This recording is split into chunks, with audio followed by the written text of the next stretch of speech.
வணக்கம். இந்த வீடியோவில் என்ன பேச போகிறோம் அப்படின்னா, நேற்று வந்து தலைவர் 171 டைட்டிலை வந்து அறிவிச்சிட்டாங்க கூலி. அந்த டீசருக்குள்ளே நிறைய விஷயங்கள் உள்ளே ஒளிச்சு வச்சுருக்காரு லோகேஷ் கனகராஜ். அது இல்லாமல் ரஜினி சாருடைய படத்தில் வந்த விஷயங்களையும் வந்து சேர்த்துருக்காரு. ஸோ எல்லாத்தையுமே வந்து இந்த வீடியோவில் நம்ம பார்க்க போகிறோம். நீங்கள் இன்னும் நம்ம சேனலை சப்ஸ்கிரைப் பண்ணாமல் பார்த்தீங்கன்னா சப்ஸ்கிரைப் பண்ணிடுங்க. சப்ஸ்கிரைப் பண்ணிவிட்டு பக்கத்தில் இருக்க பெல் ஐக்கானை கிளிக் பண்ணி ஆள் கொடுங்க. அப்போ தான் நம்ம வீடியோ போடும்போது நோட்டிஃபிகேஷன் வரும். கண்டிப்பாக இந்த வீடியோவை லைக் பண்ணுங்கள். நீங்கள் பார்க்கும்போது லைக் பண்ணிங்கன்னா இன்னும் நிறைய பேருக்கு சஜெக்ஷன் ஆகும். அதனால் கண்டிப்பாக லைக் பண்ணுங்கள். கூலி அப்படிங்கிறது வந்து ஹிந்தியில் வந்து அமிதாப் பச்சனும் ஒரு படம் பண்ணியிருக்காரு. பட் இதோடைய கதை வேறு, அதோடைய கதை வேறு. தமிழில் வந்து சரத்குமார் வந்து கூலி அப்படின்ற ஒரு டைட்டில்லையும் படம் பண்ணியிருக்காரு. ஆனால் அந்த படம் வந்து சரியாக போகலை. ரஜினி சாருடைய படத்துக்கு இந்த டைட்டில் அவர் எடுத்துகிட்டு வந்திருக்காரு அப்படின்னா அதுக்கு கண்டிப்பாக ஒரு முக்கியமான ஒரு காரணம் இருக்கும். காரணம் இல்லாமல் அதை எடுத்துகிட்டு வந்திருக்க மாட்டார்.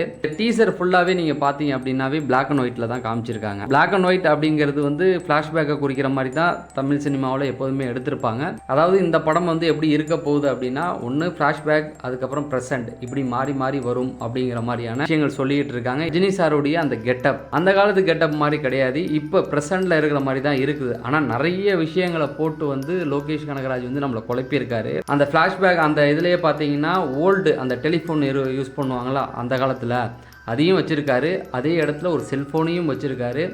சிசிடி கேமராவும் இருக்குது. அந்த ஷாட்லேயே வந்து ஃபுல்லாக பார்த்தீங்கன்னா நம்மளை குழப்பி விடுற மாதிரி நிறைய விஷயங்கள் வச்சுருக்காரு. ஆனால் நம்ம பார்க்கும்பொழுது இது ஃப்ளாஷ்பேக்கில் நடக்கிற ஒரு காட்சி மாதிரி தான் இருக்குது. ஸோ இதில் அப்பா பையன் இல்லை 2 ரோலா இல்லை ஒரே ஆள் வந்து ஃப்ளாஷ்பேக்கு இல்லை ப்ரெசண்டில் வந்து போகிற மாதிரியா அப்படிங்கிறது தெரியல. 2 கலர் வந்து பயன்படுத்தியிருக்காரு மோஸ்ட்லி. ஒன்று வந்து ரெட்டு, அதுக்கப்புறம் வந்து கோல்டு. இந்த 2 கலரும் வந்து அந்த டீசர் ஃபுல்லாக, அந்த டீசர் கட் ஃபுல்லாகவே வந்து பிளாக் அண்ட் ஒயிட்டில் தான் இருக்குது. ஆனால் அந்த ரத்தம் ரெட் கலரில் வருது. அதுக்கப்புறம் ஜுவல் எல்லாமே கோல்டு கலர். அதை மட்டும் கரெக்டாக காமிச்சிருக்காரு. அந்த டைட்டிலில் நீங்கள் பார்த்தீங்கன்னா கூட ரெட்டு ப்ளஸ் அந்த கோல்டு கலந்துருக்குது. அதே போல் ரஜினி சாருடைய அந்த பேர் வரும்போது கூட எப்போதுமே ப்ளூ கலரில் போடுவாங்க. பட் அந்த ப்ளூ இல்லாமல் இப்போ ரெட்டு ப்ளஸ் கோல்டு இதையுமே கலந்து கொடுத்துருக்காரு. அதுக்கப்புறம் டைட்டிலில் அந்த பேர் போடுறது கூட ரெட்டையும் கோல்டையும் கலந்து கொடுத்துருக்காங்க. தங்கத்தை கடத்துகிற அந்த ஒரு ஜேனர் தான் அப்படிங்கிறது வந்து நல்லாவே தெரிஞ்சு போச்சு. ஏன்னா லோகேஷ் கனகராஜ் அவருடைய படங்கள் பார்த்தீங்க அப்படின்னா எப்போவுமே வந்து போதைப் பொருட்களுக்கு பஞ்சமே இருக்காது. அதை வச்சு தான் அவர் கதையை நகர்த்திட்டு போவார். ஆனால் ரஜினி சாராவை பொறுத்த வரைக்கும் அந்த மாதிரியான கான்செப்ட்டுக்கு ஒத்துக்க மாட்டார். ஏன்னா ஒத்துக்கிட்டால் அது பெரிய சர்ச்சையை ஏற்படுத்தும் அப்படிங்கிறது எல்லாருக்குமே தெரியும். நீங்கள் சிவாஜி படத்தில் கூட ஒரு நல்ல விஷயத்துக்காக ஒரு சில விஷயம் பண்ணியிருப்பார். அதுவே வந்து பெரிய எதிர்ப்பை கொடுத்துட்டாங்க. அதனால் இவர் வந்து போதைப் பொருளை பயன்படுத்தினா அது வந்து பெரிய அளவில் தாக்கத்தை ஏற்படுத்தி எதிர்ப்புகள் வலுக்கும் அப்படிங்கிறது தெரியும். ஏற்கனவே வந்து ரஜினி சாரே வந்து சிகரெட் பிடிக்கிறதெல்லாம் விட்டுட்டார். அவருடைய ஸ்டைலே அதுதான், அதுவே வந்து விட்டுட்டார். அதுக்கப்புறம் மேடைகளில் வந்து இதை நான் பயன்படுத்தினாலே என் வாழ்க்கையே வந்து இந்த அளவுக்கு ஆயிடுச்சு, இதை நான் பயன்படுத்தாமல் இருந்தால் இன்னும் பெரிய அளவுக்கு போயிருப்பேன் அப்படிங்கிற மாதிரிலாம் ஜெயிலர் ஆடியோ லாஞ்சில் சொல்லியிருக்காரு. ஸோ அதனாலேயே வந்து இதை தவிர்த்துட்டாங்க. இது இல்லாமல் லியோவுக்கு முன்னாடி சொன்ன கதை அது வேறு. லியோ ரிலீஸ் ஆனதுக்கப்புறம் இன்னொரு கதை சொல்லியிருக்காரு. அதுதான் இப்போ வந்திருக்குது. ஏன்னா அந்த லியோ படத்துடைய அந்த சர்க்கிள் அதுதான் காரணம். அதுக்கப்புறம் தான் இந்த கதையை வந்து கொண்டு வந்திருக்காங்க. இதில் ரஜினி சார் பேசின அந்த விஷயம் ஏற்கனவே ரஜினி சார் பயன்படுத்தின பழைய டைலாக் தான் வந்து பயன்படுத்தியிருக்காங்க. நீங்கள் லோகேஷ் கனகராஜுடைய படங்கள் பார்த்தீங்க அப்படின்னா ஃபஸ்ட்டு மாஸ்டர் எடுத்துக்குவோம்.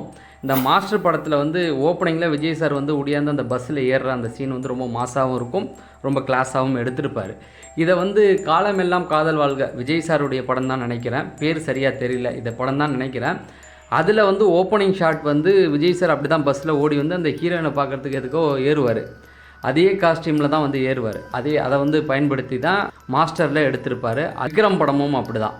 அவர் எடுத்த எல்லா படங்கள்லேயும் அவர் கொண்டு வந்த அந்த ஷாட்லாம் பார்த்தீங்கன்னா அவங்க பண்ண முந்தைய படங்கள்லேருந்து ஒரு சில விஷயத்தை கொண்டு வருவார். அதே போல் தான் இந்த படத்துலையும் வந்து ரஜினி சார் அவர்களுடைய அந்த டைலாக், அப்பாவும் தாத்தாவும் வந்தார்கள் போனார்கள், கவலை எல்லாம் பூந்து விளையாடு அப்படிங்கிற மாதிரியான அவர் பழைய படத்தில் ஐ திங்க் அதை வந்து ரெங்கால அந்த டைலாகை சொல்லியிருப்பார். நினைத்தாலே இனிக்கும் படத்தில் கூட அந்த பாட்டு வரும்னு நினைக்கிறேன். ஸோ அந்த டைலாகே வந்து அவர் பயன்படுத்தியிருக்காரு. ஒரு இன்டர்வியூவில் கூட சொல்லியிருந்தார். என்ன அப்படின்னா, நான் வந்து ரஜினி சாருடைய அந்த நெகட்டிவ் ஷேட் இருக்கு இல்லையா, அதுக்கு வந்து மிகப்பெரிய ஃபேன். அந்த நெற்றிக்கண், 16 வயது நிலை, இதெல்லாம் சொல்லியிருந்தார். அதை வந்து நான் என்னுடைய படத்தில் பயன்படுத்துவேன் அப்படிங்கிற மாதிரி சொல்லியிருந்தார். ஸோ இதில் ரஜினி சார் வந்து 2 கெட்டப்பில் வரப்போகிறாங்களா இல்லை ஒரு கெட்டப்பில் வரப்போகிறாங்களா, ஒரு ஃபஸ்ட் ஹாஃபில் வந்து நெகட்டிவோ அதுக்கப்புறமேட்டு ஹீரோவா இப்படி எதுவுமே தெரியல. நீங்கள் விக்ரம் படத்தில் வந்த மாதிரி தான். விக்ரம் படத்தில் வந்து ஒரு ஃபஸ்ட் ஹாஃப் ஃபுல்லாகவே கமல் சாரை வந்து நெகட்டிவாக தான் காமிச்சிருப்பார். செகண்ட் ஹாஃபில் தான் தெரியும் அவர் ஒரு நல்லவராகவே கொண்டு வருவாங்க. ஸோ அந்த மாதிரி இருக்க போகுதா அப்படிங்கிறது தெரியல. ஆனால் ஒரு விஷயம் வந்து கன்ஃபார்ம், ஃபஸ்ட் ஹாஃப்லேயே செகண்ட் ஹாஃப்லேயே வந்து நெகட்டிவாக வந்து வரப்போகிறாரு அப்படிங்கிறத வந்து இதில் தெளிவாக சொல்லியிருக்காரு. அதே போல் அந்த கூலி அப்படிங்கிறது நான் ஏற்கனவே சொன்ன மாதிரி சரத்குமாருடைய ஒரு படத்தோட டைட்டிலாக இருக்குது. அதுக்கப்புறமேட்டுக்கு வந்து அமிதாப் பச்சன் பண்ண படமாக இருந்தாலும் தீ அப்படிங்கிற ஒரு படம் பார்த்துருப்பீங்க. அதில் வந்து கூலியாக தான் அவர் நடிச்சிருப்பார். அதில் அந்த ஹார்பரில் வந்து அந்த பேட்ஜ் ஒன்று காமிக்கிறாங்க இல்லையா, அது வந்து பேட்ஜ் ஹார்பரில் தான் வேலை பார்க்குறவங்களுக்கு. அதுக்கப்புறமேட்டுக்கு இன்னும் ஒரு சில இடங்கள்லாம் இருக்குது, ஐடென்டி கார்டு மாதிரி அது இருந்தால் தான் உள்ளே விடுவாங்க அப்படிங்கிற மாதிரி சொல்லுவாங்க. ஸோ அதை கட்டிக்கிட்டு வந்து அவர் ஆல்ரெடி நடிச்சிருக்காரு. இன்னொரு படத்தில் கூட ஒரு டைலாக் கூட வரும், பி வாசு டைரக்ஷனில் வந்து ஒரு படம் தான் அது.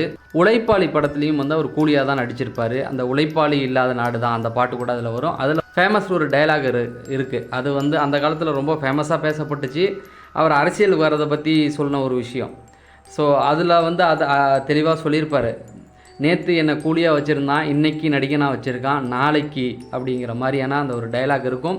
ஸோ இதெல்லாம் வந்து இந்த நாங்கள் ஸ்கூல் படிக்கும்போது கூட இதெல்லாம் வந்து பசங்க சொல்லிக்கிட்டு இருப்பாங்க. குழந்தையாக வச்சுருந்தான், இன்றைக்கி ஸ்டூடெண்ட் ஆக்கியிருக்கான், நாளைக்கு என்னங்கிற மாதிரியான விஷயங்கள்லாம் வந்து நாங்கள் படிக்கும்போது இதெல்லாம் வந்து தலைவர் ஃபேன்ஸ்லாம் வந்து இதை சொல்லிக்கிட்டு இருப்பாங்க.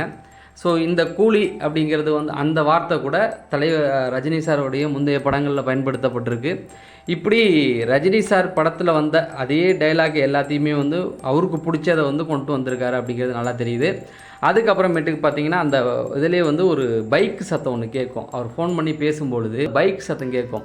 கிட்டத்தட்ட நான் ஏற்கனவே சொன்ன மாதிரி அந்த பைக் சவுண்டு வந்து யமகா அந்த காலத்தில் இந்த RX 100 அந்த ஒரு சவுண்டு. ஸோ இது எப்போ வந்தது அப்படிங்கிறது நம்மளால் ஜட்ஜ் பண்ணவே முடியல. இந்த கான்செப்ட் வந்து எந்த இடத்துல எந்த சூழலில் எந்த காலத்தில் நடக்குது அப்படிங்கிறது நம்மளால் ஜட்ஜ் பண்ண முடியாத அளவுக்கு ரொம்ப குழப்பி விட்டுருக்காரு. ஸோ அந்த RX 100 தான் தலைவர் வர மாதிரி அந்த லுக்கெலாம் பார்த்தீங்கன்னா அப்படி பாதி தாடி, அது ஒருவேளை ஒரு ஸ்ட்ரிக்டான ஒரு போலீஸ் ஆஃபீஸராக கூட இருக்கலாம். அந்த ஹேர் ஸ்டைல்லாம் பார்க்கும்போது அப்படி தான் இருக்குது. வழக்கமாக வந்து லோகேஷ் கனகராஜ் அவருடைய அந்த டீசர் வந்து டைட்டிலுக்குன்னு அனௌன்ஸ் பண்ணுவார் இல்லையா, அதில் வந்து நீங்கள் விக்ரம் படம் பார்த்தீங்கன்னா கமல் சார் ஒரு இடத்துல இருப்பார், நிறைய பேர் கண்ணை கட்டி கூப்பிட்டு வருவாங்க. வந்ததுக்கப்புறமேட்டுக்கு அங்கே பார்த்தீங்கன்னா சமைச்சு அவங்களுக்கு சாப்பாடெல்லாம் போட்டு அதுக்கப்புறமேட்டுக்கு எல்லாரையும் அடிக்கிற மாதிரி வெட்டுற மாதிரி சுடுற மாதிரி டைட்டில் போட்டிருப்பார். அதே போல் நீங்கள் லியோ படத்துக்கு பார்த்தீங்கன்னா லியோ வந்து ஒரு இடத்துல வந்து இரும்பு செஞ்சுக்கிட்டு இருப்பார். அந்த சாக்லேட் ஃபேக்ட்ரி, அந்த சாக்லேட் கலந்து அவர் இரும்பு செஞ்சுக்கிட்டு இருப்பார். எல்லாருமே காரில் வர மாதிரியான ஒரு விஷயத்தை காமிச்சிருப்பார். பட் அதுதான் வந்து படத்துலேயும் இருக்கும். தலைவர் 171க்கு என்ன டிஃப்ரெண்ட் இருக்குது அப்படின்னு பார்த்தீங்கன்னா, இதில் ரஜினி சார் இருக்கிற இடத்துக்கு யாருமே வரமாட்டாங்க. ஓப்பனிங்லேயே ஒரு ஃபோன் கால் வரும், அவன் நம்ம இடத்துக்கு வரான் அப்படிங்கிறது, அதாவது தேடி போய் அடிக்கிற மாதிரி. அதுதான் வந்து மற்ற 2 டைட்டிலுக்கும் விக்ரமுக்கும் சரி லியோவுக்கும் சரி அவங்கள தேடி ஹீரோவை தேடி வில்லன்கள் வருவாங்க. இந்த படத்தில் வில்லன்கள் தேடி ஹீரோ போகிறாரு. ஸோ தொடர்ந்து வந்து சினிமா சம்மந்தமான அப்டேட்களை நம்ம கொடுத்துக்கிட்டே இருப்போம். அதை தெரிஞ்சிக்க நீங்கள் நம்ம சேனலை சப்ஸ்கிரைப் பண்ணுங்கள். நம்ம அடுத்த வீடியோவில் சந்திப்போம். நன்றி, வணக்கம்.